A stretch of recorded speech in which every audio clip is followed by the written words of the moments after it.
오늘 우리에게 주시는 하나님의 말씀은 여호수아 14장 1절에서 15절 마지막 절까지 우리 한 절씩 교독하겠습니다. 여호수아 14장 말씀입니다.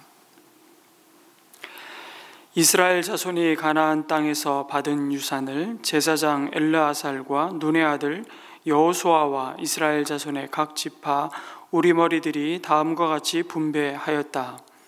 주님께서 모세에게 명령하신 대로 그들은 제비를 뽑아서 9지파와 둘로 나눈 한 지파의 반쪽에게 땅을 유산으로 나누어 주었다.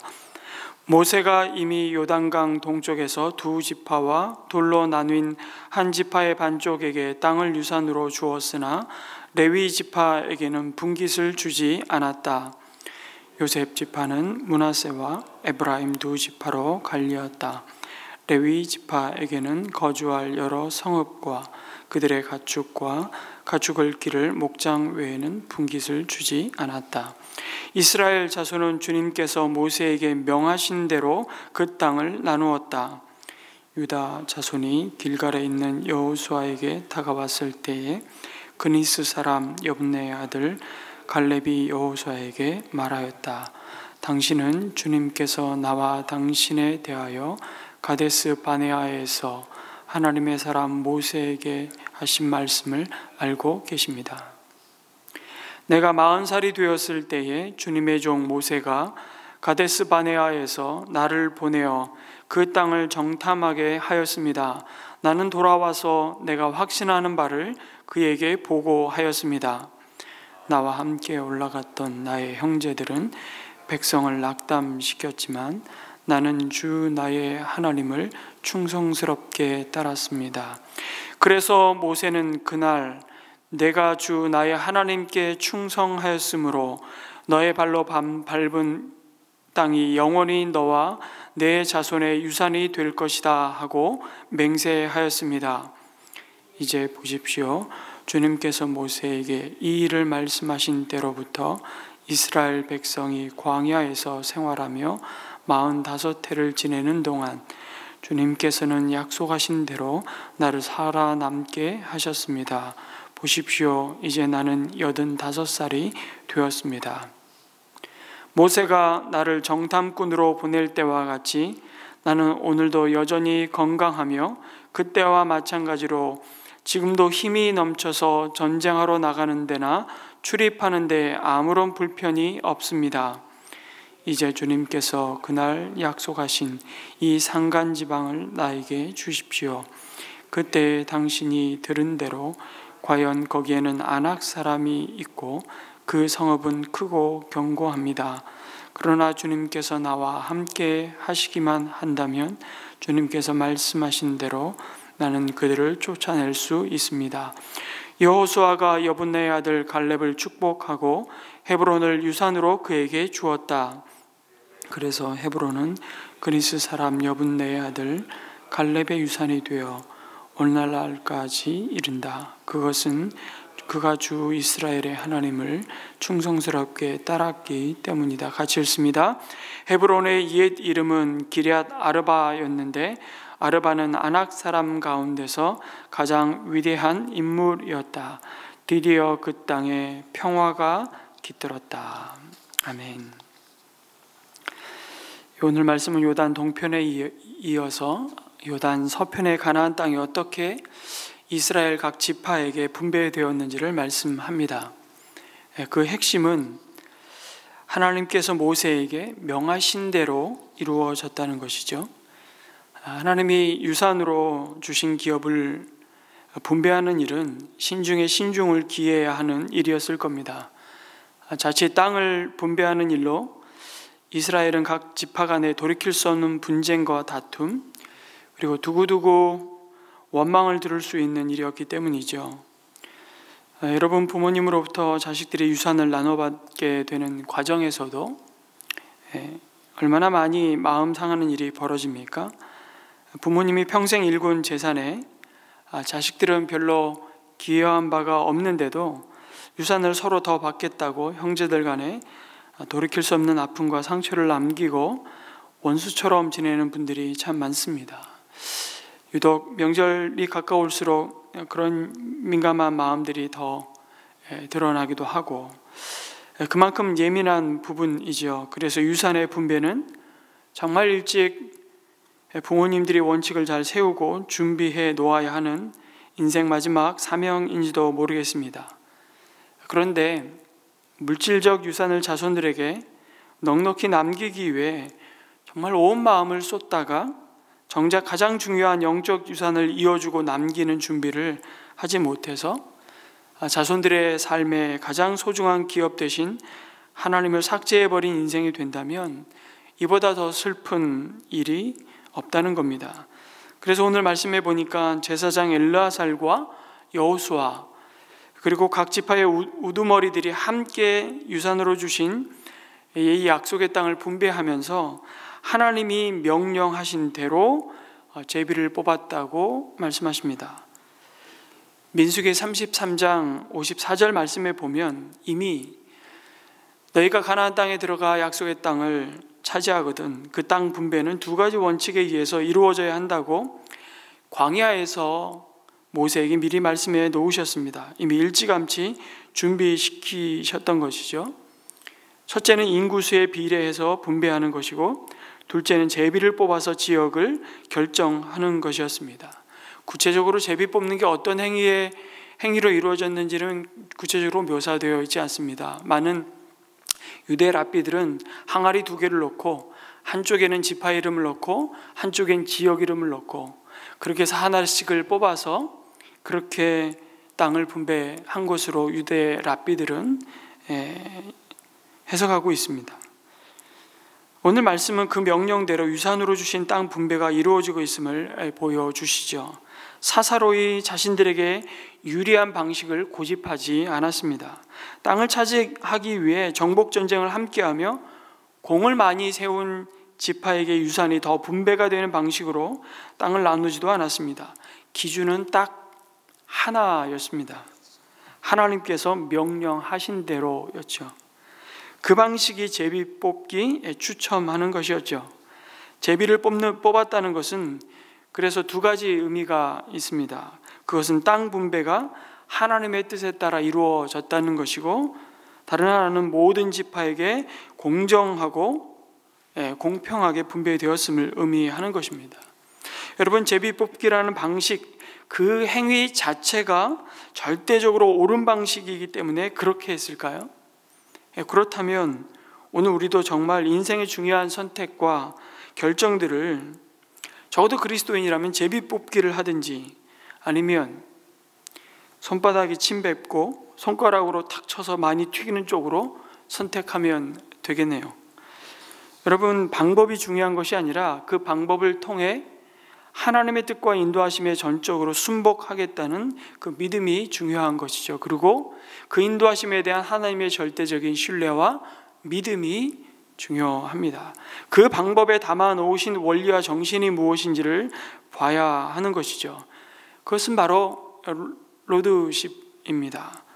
공동체 전체가 전적으로 하나님의 인도하심을 받겠다는 순종의 태도입니다. 어떻게요? 무조건 다수결이 옳은 건 아니죠. 아니면 목소리 큰 사람과 혹은 경험이 풍부한 사람, 물질로 헌신할 수 있는 사람, 돈이 가는 곳에 사람의 마음이 가니까. 그러나 아닙니다. 다수결이 항상 옳지 않다는 것을 우리는 수없이 경험하고 있죠.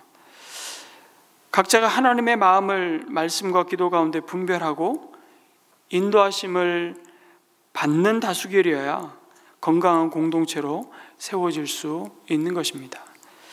레위 지파에게는 오늘 말씀해 보니까 분깃을 주지 않았다는 말씀을 거듭 말씀하고 있습니다. 왜 그랬을까요? 왜 이 사실을 이스라엘 지파에게 땅을 기업으로 분배하는 말씀을 주실 때마다 언급하시나요? 참 궁금하죠. 레위 지파는 이스라엘이 하나님과의 관계를 끊임없이 바라보게 하는 이정표와 같은 지파입니다. 너희들이 아무리 많은 땅을 차지하고 풍요로운 삶을 살아도 누구에게 꾸어주었지언정 꾸지 않는 힘을 가지고 있어도 너희들이 이와 같은 복을 누리는 것은 모두 하나님의 은혜이고 모든 것이 하나님으로부터 주어진 것임을 잊지 말라고 보여주는 지파가 레위 지파였습니다. 그들은 자신의 이름으로 등기된 땅 한 평이 없었지만 비록 다른 지파들이 가져다주는 11조로 받아서 생활했지만 결코 부끄럽지 않고 비굴하지 않을 수 있는 이유는 그들이 매일매일 주시는 하나님의 일용할 양식으로 사는 자들임을 이스라엘 백성에게 기억해야 하는 지파였기 때문입니다. 이 의미를 너희는 그리스도 예수 안에서 왕같은 제사장이라 부르신 신분에 비추어 생각해 보면 우리의 영원하신 기업이 되신 주님을 우리는 선물로 이미 받았습니다. 주님 한 분만으로 충분하다는 메시지를 담고 있는 거죠. 레위 지파의 모습 속에 그것을 이스라엘 백성들로 하여금 늘 상기시키고 있는 것이죠. 주님 한 분만으로 만족합니다. 주님 한 분만으로도 감사합니다. 그 나머지는 덤으로 받은 것입니다. 보너스입니다. 여러분, 보너스로 사는 인생은 없습니다. 그런데 우리는 보너스 없으면 죽을 것 같다고 여기죠. 보너스만으로 살려고 합니다. 더 많은 보너스를 가지려고 본래 주신 가장 복된 기업의 가치를 잊어버립니다. 우리의 영원하신 기업이 되신 주님을 잊어버리는 것이죠. 그래서 이스라엘 백성은 약속의 땅 가나안에 들어가기 전 광야에서의 삶이 위기인 게 아니라 가나안 땅에 들어가 그 땅의 소산을 먹는 그때로부터가 진짜 위기입니다. 소원이 이루어지기 전 결혼만 하면 소원이 없겠다. 결혼하기 전이 답답하고 위기가 아니라 결혼하고 나서가 진짜 위기가 시작되는 것이죠. 취준생 취업만 하면 세상 다 이룬 것 같지만 취업하고 나서부터가 진짜 위기가 시작됩니다. 대학 입학만 하면 이제 세상 다 얻은 기분인 우리 자녀들, 대학 들어가서가 진짜 삶 공부가, 삶의 공부가 시작이 되는 것이죠. 어떤 면에서는 위기입니다. 우리의 진짜 믿음이 시험대에 올라서는 것입니다. 세상이 우리를 가만히 내버려 두지를 않습니다. 비로소 진짜 영적 싸움이 시작되는 겁니다. 하나님이 그것을 너무 잘 아셨죠. 그래서 계속 반복해서 말씀하시고 확인시켜 주시고 경고하신 것이 뭡니까? 레위 지파를 세워서 그들에게는 하나님이 너희들의 기업이라는 사실을 거듭거듭 땅을 분배하며 가르쳐 주실 뿐만 아니라 아까 말씀드린 민수기 33장 그 땅을 분배하는 원칙을 말씀하시면서 이미 경고하시는 거죠. 기념물도 갖다 놓으시라고 하시고 광야에서부터 모세의 입을 통해 말씀하고 경고하셨던 겁니다. 33장 55절 이하에 보면 너희가 그 땅의 주민을 다 쫓아내지 아니하고 너희와 함께 있도록 허락하였다가는 그들이 너희 눈에 가시가 되고 옆구리를 찌르는 바늘이 되어서 너희가 살아갈 그 땅에서 너희를 괴롭힐 것이다. 그뿐만 아니라 나는 그들에게 하기로 계획한 것을 그대로 너희에게 하겠다라고 경고하시죠. 심판하시겠다는 겁니다. 그러나 언약의 백성 삼으신 그들을 결코 버리지는 않으십니다. 그러나 징계하시죠. 아프죠. 그러나 자식을 사랑하시기 때문에 아수르의 바벨론에 망하고 사로잡혀 가게 하셨습니다. 여러분, 주님 한 분만으로 만족하시기 바랍니다. 우리의 영원한 기업이 되신 주님 한 분만으로 충분합니다. 그 고백을 우리의 삶으로 증거하는 우리 모두가 되시기를 축복합니다. 오늘 말씀해 보니까 본격적으로 요단강 서편 땅을 이스라엘의 9지파 반에게 분배하기 전에 유다 지파에 속한 갈렙을 우리에게 소개해 주고 있습니다. 그가 여호수아 앞에 나옵니다. 그리고 그가 45년 전에 하나님께로부터 받았던 약속을 그에게 상기시키죠. 가나안 정탐꾼으로 밟아보았던 그 땅을 능히 취하리라 보고하며 이스라엘 백성 앞에 하나님의 약속이 반드시 이루어질 것이라고 선포하던 그때 하나님이 그에게 하신 약속의 말씀을 잊지 않고 광야 40년과 가나안 정복 전쟁 7년의 그 험한 세월을 지나왔습니다. 그 약속을 붙드는 소망이 오늘의 그를 여전히 신실한 믿음의 사람으로 붙들었음을 보여주십니다. 그리고 다시 새로운 헌신의 자리로 나오는 겁니다. 자신이 하나님 앞에 드렸던 그 믿음의 결단과 헌신을 다시 확인하고 있습니다. 45년 전이나 지금이나 달라진 것은 없습니다. 여전히 건강하고 힘이 넘쳐서 전쟁하러 나가는 데나 출입하는 데 아무런 불편이 없다고 갈렙은 이야기합니다. 단순한 객기를 부리는 겁니까? 아니죠. 하나님의 약속을 붙잡고 하나님을 온전히 좇는 갈렙의 신실함을, 충성스러움을 보여줍니다. 온전히 좇다, 온전히 따라가다가 바로 충성의 의미입니다. 좌로나 우로나 치우치지 않고 한결같은, 하나님은 그런 갈렙의 믿음을 귀하게 바라보셨습니다. 비록 나이를 들어 늙었고 환경은 변했지만 하나님을 향한 그의 믿음만은 여전했습니다. 이 갈렙의 모습을 통해서 우리가 시니어의 삶을 시작하는 때에 새롭게 소명을 확인하는 시간이 너무나 소중하고 귀하다는 생각을 해보게 됩니다. 헌신의 자리로 나아가는 시간이죠. 저는 이 갈렙의 모습을 성경이 드러내면서 이 한 단어가 너무너무 참 중요한 단어, 아주 의미 있는 단어로 다가와요. 여전히, 한결같이. 단어가 참 너무 좋습니다. 늘 푸른 초원의 어르신들에게 기대합니다. 새로운 소명을 잘 발견하시고 기도하시며 다시 주님의 나라와 복음을 위해 여전히 꿈을 꾸셔야 하는 것이죠. 기도의 자리로. 이스라엘 백성이 갈렙의 모습을 보며 하나님 앞에 다짐했던 그 헌신과 약속을 잊지 않고 지키는 신실함을 도전받는 겁니다. 여호수아에게 갈렙은 그것을 다시 확인시켜주고 있죠. 그러면서 가장 불편하고 힘든 싸움의 선봉에서는 갈렙의 도전을 보게 됩니다. 사실 제비 뽑기로 가나안 땅의 유산을 분배하는데 갈렙은 그런 방식에서 예외적인 모습인 겁니다. 자칫 분배에 대해서 다른 지파와 분란을 일으킬 소지가 생길 수 있는 것이죠. 그런데 갈렙이 요구한 헤브론 산지는 아낙 사람이 거주하고 크고 견고한 성읍이 버티고 있는 난공불락의 요새였습니다. 어찌 보면 그 땅을 기업으로 받고 정복해야 하는 사명을 감당하는 일은 모두가 두려워하고 사실은 마음 내키지 않는 꺼리는 일이었을 겁니다. 그렇지만 갈렙은 그 지역을 차지하겠다고 장담합니다. 그런 배짱이 어디서 나왔습니까? 타고나기를 아주 진취적인 사람들이 있습니다. 아주 주도적인 사람들이 있죠. 타고난 그 기질을 하나님이 주님의 나라와 복음을 위해서 잘 다듬어서 사용하시기도 하지만 자칫 이를 그르치는 경우도 많습니다. 신중 안정형의 사람들이 볼 때는 너무 무모해 보입니다.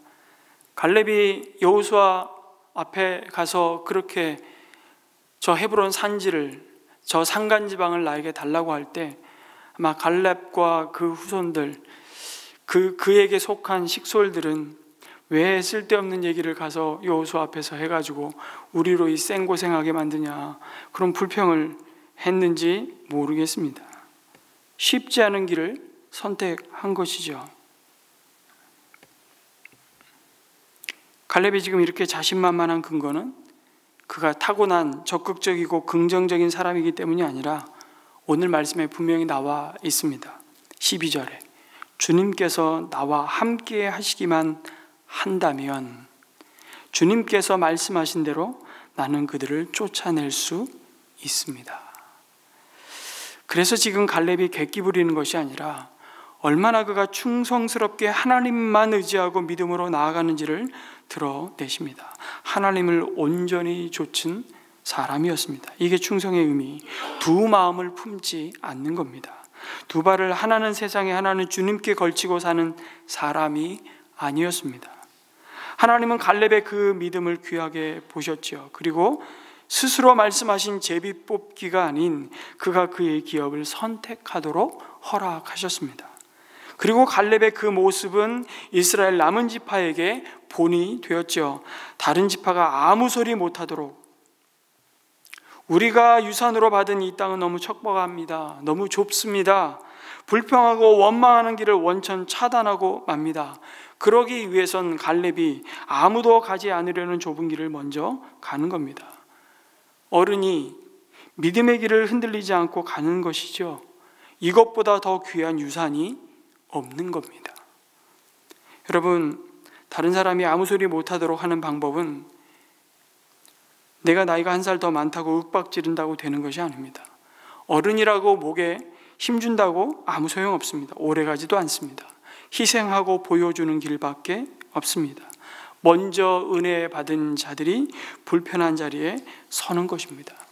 이것을 통해 오늘도 하나님의 나라는 세상의 방식과 그 세상이 보여주는 힘의 논리를 무너뜨리는 것이죠.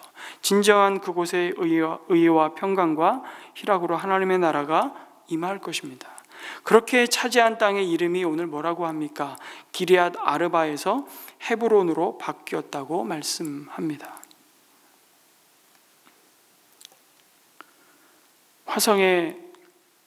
화성이라는 지역 생각하면 조금 나이가 드신 분들은 영화를 떠올릴 것입니다. 살인의 추억. 한 목사님이 교회를 개척하면서 하나님의 인도하심을 따라 순종하고 결정한 곳이 화성이었는데 마음속으로 그런 생각했답니다. 왜 하필이면 화성일까? 그러니까 이름만 들어도 별로 기분이 썩 유쾌하지 않는, 그런데 그곳에 교회가 세워짐으로 그곳에 하나님의 샬롬이 임할 수만 있다면, 그런 마음을 갖고 화성에 개척을 했고 그 교회로 말미암아 지금 놀라운 하나님의 역사 일하심을 보게 되는 교회가 있습니다. 그 교회가 6월 마지막 주에 저에게 부흥사경에 오시는 정갑신 목사님 예수의 항남교회입니다. 은혜샘물교회가 동백을 어떻게 바꿀까요? 교회 들어오니 집값이 올라갔더라, 그런 거 말고요. 그리스도인이라는 이름이 안디옥 교회 성도들에게 처음 사용되었을 때에 그것은 대단히 영광스럽게 존경과 칭찬의 이름이었습니다. 어떻게 해요?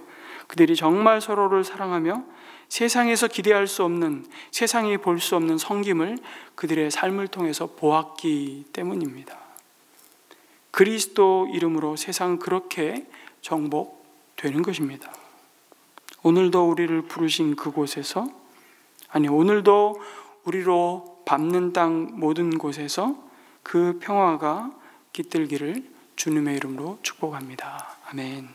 우리 다시 한번 이 말씀을 붙들고 기도했으면 좋겠고요. 특별히 우리 수요일은 이 나라와 민족을 위해서 기도하는데, 우리 뉴스와 언론을 통해서 다 오늘 이 시대의 이 나라의 민족의 상황을 듣고 보고 계시겠지만 점점 더 양극단으로 치닫고 있는 이 한국 사회와 정치 경제를 불쌍히 여겨달라고 기도했으면 좋겠습니다. 교회 공동체 안에서도 진리가 아닌 정치적인 이념과 성향에 따라 분쟁과 방임이 일어나고 있는데, 여러분, 이 사이에 이단들의 너무나 많은 공격과 유혹이 더 심각해지고 있습니다.